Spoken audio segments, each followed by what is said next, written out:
Bismillahirrahmanirrahim. Assalamualaikum warahmatullahi wabarakatuh. Alhamdulillah, alhamdulillahil qail fi kitabil karim. Ya ayyuhalladzina amanu taqullaha haqqa tuqatih wa la tamutunna illa wa antum muslimun. Wassalatu wassalamu ala khatamil anbiya'i wal mursalin Sayyidina wa maulana Muhammad wa ala alihi wa sahbihi ajma'in, amma ba'd. Kaum muslimin jamaah maghrib yang sama-sama dirahmati oleh Allah Subhanahu wa taala. Alhamdulillah, pertama-tama mari kita panjatkan syukur kehadirat Allah Subhanahu wa taala karena atas limpahan rahmat dan hidayahnya kepada kita sekalian, sehingga pada kesempatan yang mubarakah ini kita kembali melaksanakan perintah-perintah Allah Subhanahu wa taala dan juga sunnah-sunnah Rasulullah sallallahu alaihi wasallam. Salawat serta salam mari bersama-sama kita peruntukkan kepada junjungan Nabi besar Nabiullah Muhammad sallallahu alaihi wasallam. Hadirin yang dimuliakan oleh Allah Subhanahu wa taala, insyaallah pada kesempatan yang mubarakah ini kita akan lanjutkan kembali kajian tafsir, yaitu tafsir Bismillahirrahmanirrahim. Kali ini kita masih mengkaji huruf yang kedua dari bacaan Bismillahirrahmanirrahim, yaitu huruf Sin. Dan kita juga masih mengkaji gigi yang ketiga dari huruf Sin itu, yang menunjukkan perjalanan manusia dalam kehidupan dunia ini. Dan ini adalah bagian akhir dari gigi yang ketiga dari huruf Sin ini. Hadirin yang dimuliakan oleh Allah Subhanahu wa taala, di antara indikator atau tolak ukur kesuksesan seseorang hidup di dunia, yaitu ketika dia mengakhiri hidupnya dengan husnul khatim. Itulah sesungguhnya orang yang sukses hidup di dunia. Apa itu husnul khatimah? Husnul khatimah artinya diakhiri hidupnya dalam keadaan baik sesuai dengan tuntunan ajaran agama. Lawan daripada husnul khatimah yaitu su'ul khatimah. Su'ul khatimah artinya dia akhiri atau mengakhiri hidup dengan kejelekan. Hadirin yang dimuliakan oleh Allah Subhanahu wa taala, hal ini sesuai dengan peringatan Allah Subhanahu wa taala dalam Al-Qur'an. Ya ayyuhalladzina amanu ittaqullaha haqqa tuqatih. Hai orang-orang yang beriman, bertakwalah kepada Allah dengan sebenar-benarnya takwa. Wala tamutunna illa wa antum muslimun. Dan janganlah kalian meninggal atau mati kecuali dalam keadaan selamat dalam keadaan muslim. Ayat ini menunjukkan bahwa kita semua yang dipanggil oleh Allah Subhanahu wa taala sebagai orang yang beriman, hendaknya di akhir hidup kita semuanya dipastikan kita insya Allah dalam keadaan selamat atau dalam keadaan muslim. Oleh karena itu perlu kita mengetahui bagaimana cara menggapai husnul khatimah itu. Bagaimana kita bisa meraih agar kita bisa husnul khatimah. Al-Imam Sufyan Ats-Tsauri menjelaskan bahwa untuk menggapai husnul khatimah ada 4 hal yang harus kita miliki dalam kehidupan ini. Insya Allah ketika kita istiqamah dengan 4 hal ini, maka kita akan husnul khatimah. Yang pertama, kata beliau, hendaknya dalam kehidupan ini kita menjaga iman. Jaga iman kita secara istiqamah. Jadi harus kita miliki iman yang benar, harus kita memiliki iman yang bisa mengantarkan seluruh amal ibadah kita diterima oleh Allah Subhanahu wa taala. Karena hal ini telah dijelaskan oleh Allah dalam Al-Qur'an surah An-Nahl, "Man 'amila shalihan min dzakarin aw untha wa huwa mu'min, falanuhyiyannahu hayatan thayyibah wa lanajziyannahum ajrahum bi ahsani ma kanu ya'malun." Artinya, hai orang-orang yang beriman, barang siapa yang melakukan amal soleh, baik itu laki-laki maupun wanita, dan dia beriman. Jadi ketika seseorang melakukan amal soleh, misalnya sholat, puasa, zakat, haji, dan amal ibadah yang lain, dan semua itu didasari dengan keimanan, maka ada jaminan dari Allah Subhanahu wa taala. Apa jaminannya? Falanuhyiyannahu hayatan thayyibah. Maka dijamin hidupnya akan bahagia, baik di dunia maupun di akhirat. Jadi syaratnya dalam melakukan amal soleh harus dengan iman. Maka dijamin oleh Allah akan mendapatkan kebahagiaan. Bahkan lebih dari itu Allah lagi janjikan ketika kita melakukan amal soleh didasari dengan keimanan, walanajziyannahum ajrahum bi ahsani ma kanu ya'malun.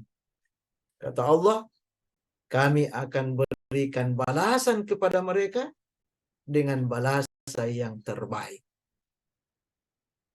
Ketika kita mengharap balasan dari Allah, misalnya kita sholat, kita mengharap balasan maksimal, misalnya dapat nilai 1000. Itu yang kita inginkan. Tapi ternyata Allah memberikan balasan lebih dari itu. Itu karena apa? Karena amal ibadah kita, amal soleh kita didasari dengan keimanan kepada Allah Subhanahu wa taala. Inilah pentingnya kita harus menjaga iman secara terus-menerus, secara istiqamah, sehingga insya Allah di akhir hidup kita, kita akan meraih, kita akan menggapai husnul khatimah. Dan perlu juga diketahui bahwa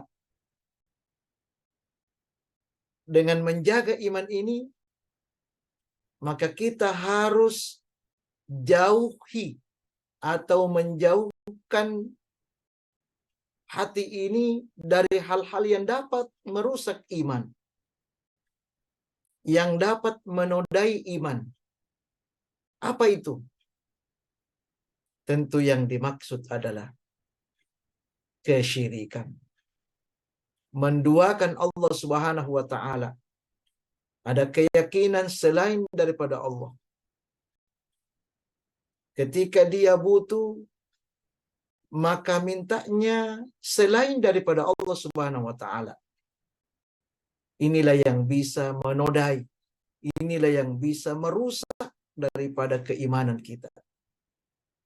Padahal Allah Subhanahu wa taala sudah mengancam bahwa orang-orang yang melakukan kesyirikan, menduakan Allah Subhanahu wa taala, maka selama dia masih melakukan perbuatan itu, dosa-dosa kesyirikannya itu tidak akan diampuni oleh Allah. Innallaha la yaghfiru an yushraka bihi wa yaghfiru ma duna dzalika liman yasha.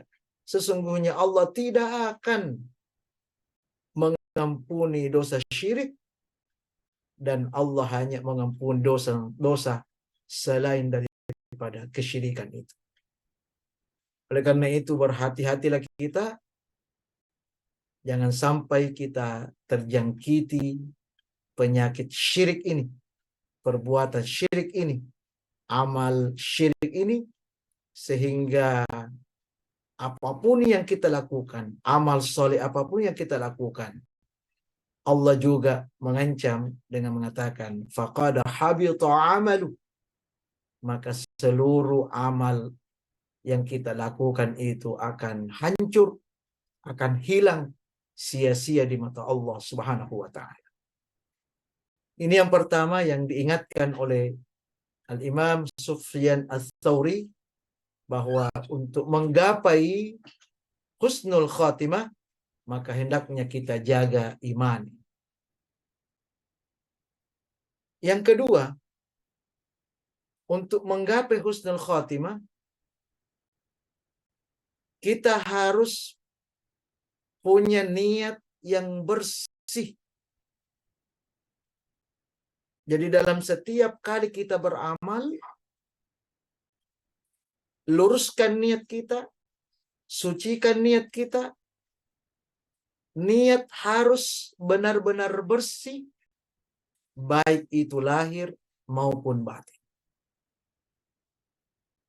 Sebagaimana telah kita sampaikan pada pertemuan terdahulu, bahwasanya niat inilah juga menentukan apakah ibadah kita diterima atau tidak. Apakah setiap apa yang kita lakukan itu bisa bernilai ibadah. Semuanya itu ditentukan oleh niat. Diceritakan dalam hadis sahih, Rasulullah sallallahu alaihi wasallam bersabda, "Inna Allah tabaraka wa ta'ala idza kana yaumul qiyamah nazala ila al-ibadi liyuqda bainahum." Sesungguhnya Allah Subhanahu wa taala pada hari kiamat turun ke seluruh hamba-hambanya. Untuk apa? Untuk mengadili mereka. Wa kullu ummatin jathiyah, kata Nabi. Dan saat itu seluruh umat, seluruh manusia dalam keadaan berlutut.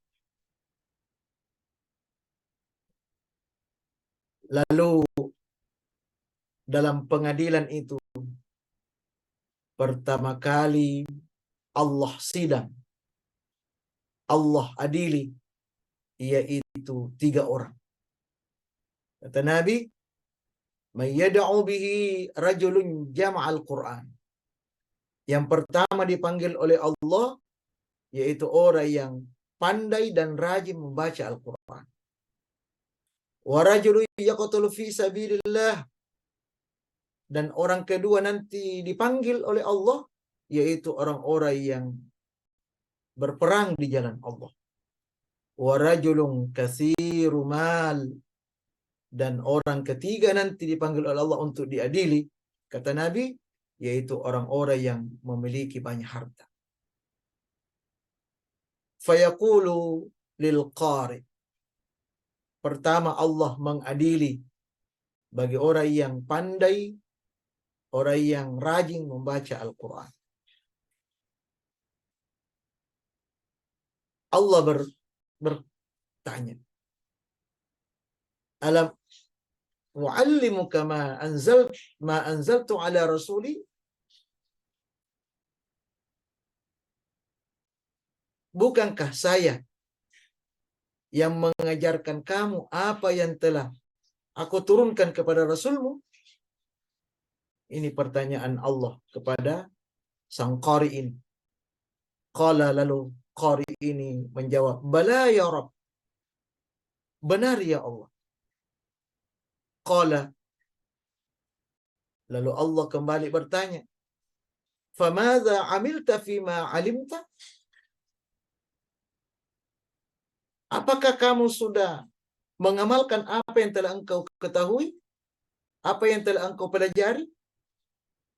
Qala, lalu si qari ini berkata, kuntu aqumu bihi athna al-laili wa ana an-nahar. Ya Allah, dengan Al-Quran yang saya tahu ini, saya beribadah siang malam dan saya baca Al-Quran di dalam ibadah saya. Bahkan di luar ibadah pun saya tetap rajin membaca Al-Quran. Fayaqulullahu lahu. Lalu Allah berkata kepada sang qari ini, kadzabta. Engkau bohong. Engkau dusta.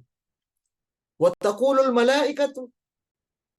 Dan malaikat juga ikut berkata, kadzabta. Kamu bohong, kamu berdusta. Wa yaqulullahu, lalu Allah berkata, bal aradta ayyuqal fulan qari faqad qil. Jadi Allah berkata, kamu dulu niatmu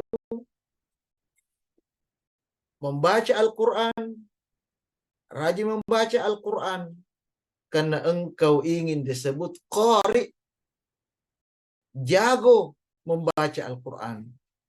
Dan engkau sudah dapatkan itu. Orang pada memuji kamu, bahwa kamu hebat dalam membaca Al-Quran. Kamu rajin dalam membaca Al-Quran. Engkau sudah dapatkan di dunia. Na'udzubillah summa na'udzubillah. Jadi seorang qari dicap oleh Allah sebagai pembohong karena ternyata niatnya dalam membaca Al-Quran bukan karena Allah, tapi karena ingin dikenal sebagai qari, ya, orang-orang yang rajin, orang-orang yang hebat dalam membaca Al-Quran. Wa yu'ta bi sahibil mal. Setelah disidang orang pertama, dipanggil orang kedua. Maka datanglah yang memiliki harta yang banyak. Fayaqulullahu, lalu Allah bertanya, alam awsa'u 'alaika hatta lam ad'aka tahtaju ila ahad. Bukankah saya yang memberikan keluaskan rezeki kepadamu sehingga kamu tidak butuh lagi kepada seseorang? Qala, lalu si orang kaya ini menjawab, bala, betul ya Rabb. Qala, lalu Allah kembali bertanya, famadza 'amilta fima ataituk? Lalu apa yang kamu lakukan dengan apa yang saya berikan kepadamu? Kau apakan hartamu itu? Qala, lalu orang kaya ini berkata, kuntu asilur rahim wa atasaddaq.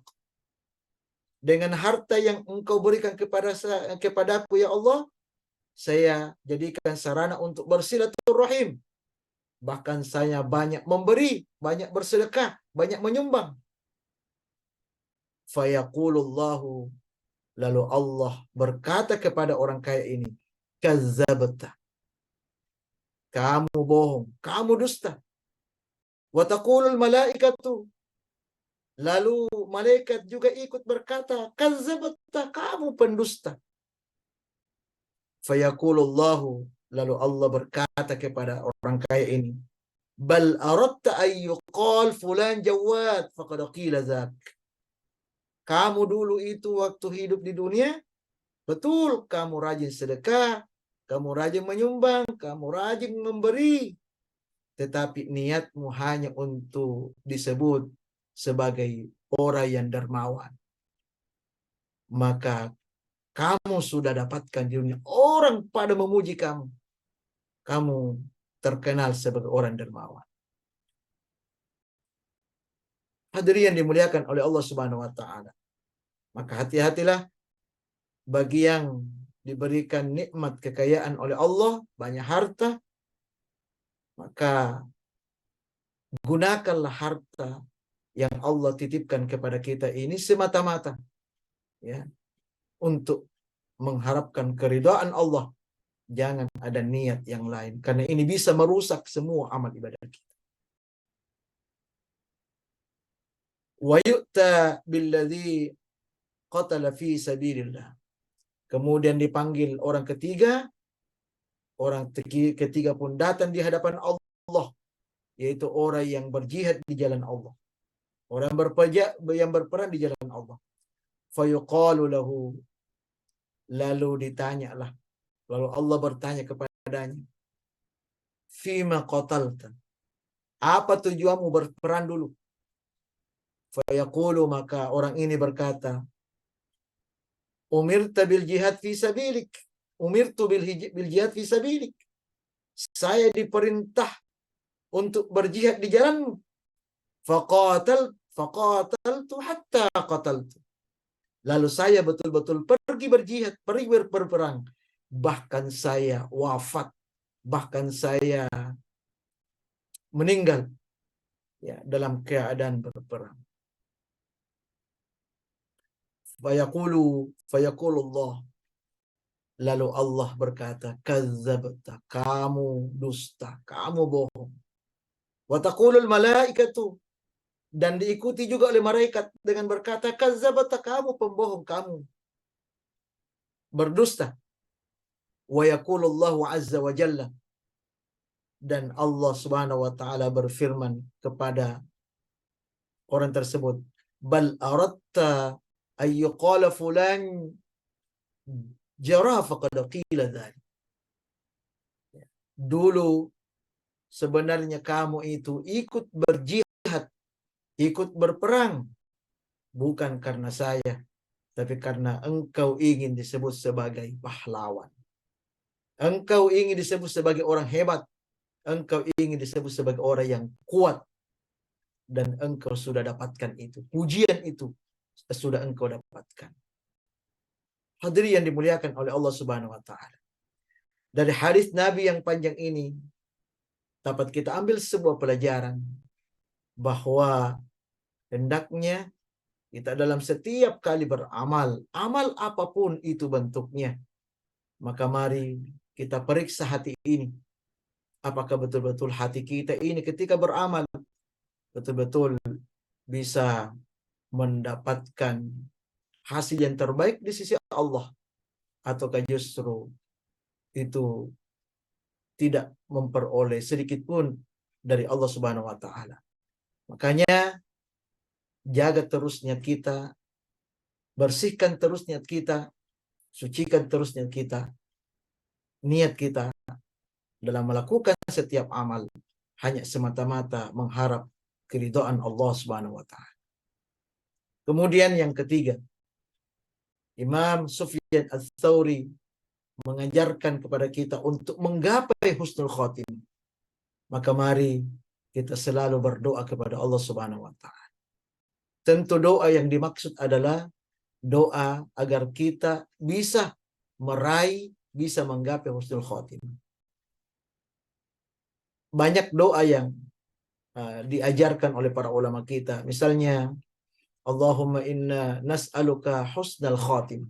Ya Allah, berikanlah kepadaku husnul khotimah. Namun ada doa yang paling bagus kita amalkan dalam Al-Quran, Allah ajarkan dalam surah Yusuf ayat 101. Ya, adapun bunyi doanya, tawaffani musliman wa alhiqni bis salihin. Tawaffani musliman wa alhiqni bis salihin. Itu kita baca berulang-ulang, baca setiap selesai sholat. Kalau bisa kita baca di akhir sujud, kita mohon kepada Allah, tawaffani muslimah. Ya Allah, wafatkanlah aku dalam kondisi selamat, dalam kondisi muslim. Wa alhiqni bis salihin, dan kumpulkanlah kami kelak.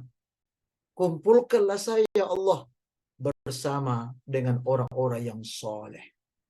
Jadi mari kita sama-sama berdoa. Kita selalu berdoa kepada Allah Subhanahu wa taala, sehingga insya Allah dengan doa-doa itu nantinya akan bermanfaat ketika kita berada di ketika sakaratul maut, atau ketika kita berada di akhir kehidupan kita. Kemudian yang terakhir, kata beliau Imam Sufyan Ats-Tsauri, bahwa untuk menggapai husnul khotimah, maka hendaknya kita berzikir kepada Allah dalam keadaan apapun, dimanapun kita berada, kita harus selalu ingat kepada Allah Subhanahu wa taala. Kenapa? Karena Allah menjanjikan dalam surah Al-Baqarah ayat 152, "Fadhkuruni adzkurukum." Ingatlah saya,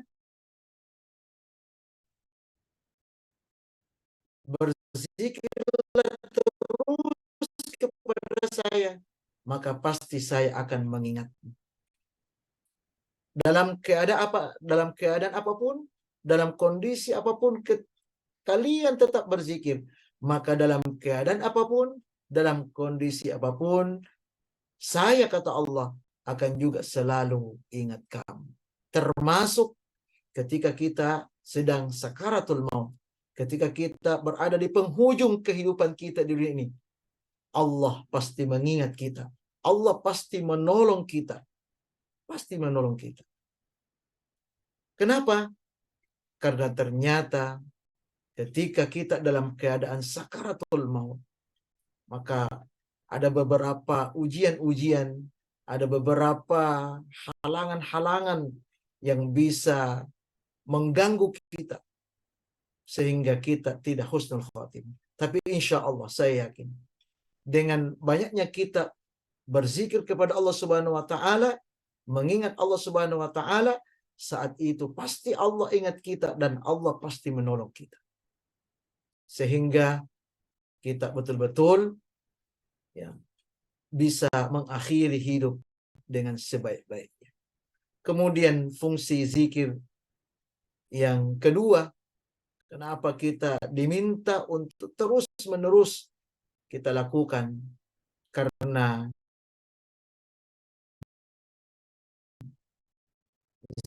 zikir itu akan mempengaruhi akhir kehidupan kita.